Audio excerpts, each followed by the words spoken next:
300 అయితే అవుతుంది అనమాట. మీది అంతా 2 డేస్ కమిషన్ అది వెళ్ళిపోతుంది. సో ఎంత అయితే ఈరోజు నేను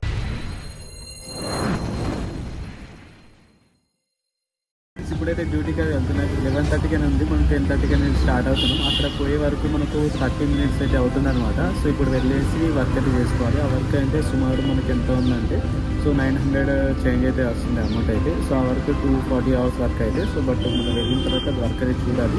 సో మనకు అవుతేనే చేయాలి, లేకపోతే డైరెక్ట్ అవుట్ ఆఫ్ స్కోప్ పెట్టేసి వచ్చేసేయాలన్నమాట. స్వెటర్ ఎందుకంటే మొత్తం మబ్బులు అయితే మొత్తం సంపాదించింది అంటే సో అందుకోసమే స్వెటర్ అయితే వేసుకొని పోవడం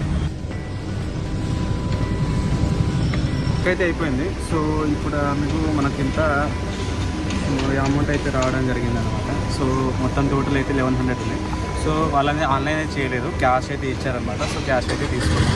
మొత్తం టోటల్ 1100. సో దీనికి మనకి ఎంత మిగులుతుంది అంటే 900 చైన్ అయితే మిగులుతుంది. 950, 900 అలా మిగులుతుంది.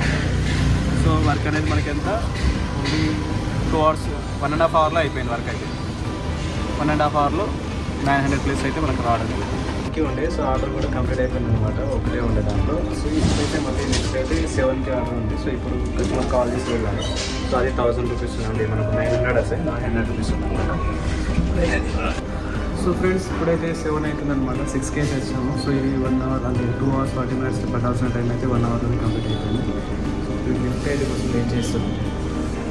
ఇంకోసం వెయిట్ చేస్తూ ఉంటాం. ఇక రాగానే వెళ్ళిపోవాలి. లిఫ్ట్లో ఉన్నాను ఇప్పుడైతే వెళ్తున్నాం. సో ఈరోజు టోటల్ ఎర్నింగ్ వచ్చేసరికి మనకు నిన్న ఈరోజు కలిపేసి మనకు 4000 అంటే 4900 చేంజ్ అయితే అవుతుంది. సో దాంట్లో నుంచి కమిషన్ పోయినా కానీ మనకి టోటల్ 4800 లేదా 500 లేదా 300 అయితే అవుతుంది అనమాట. మీది అంతా 2 days కమిషన్ అది వెళ్ళిపోతుంది. సో ఇంత అయితే ఈరోజు నేను అయితే జరిగింది. సో ఈరోజు మార్నింగ్ లేట్ అయితే సో 7 అండ్ మార్నింగ్ నుంచి 3 అండి కాబట్టి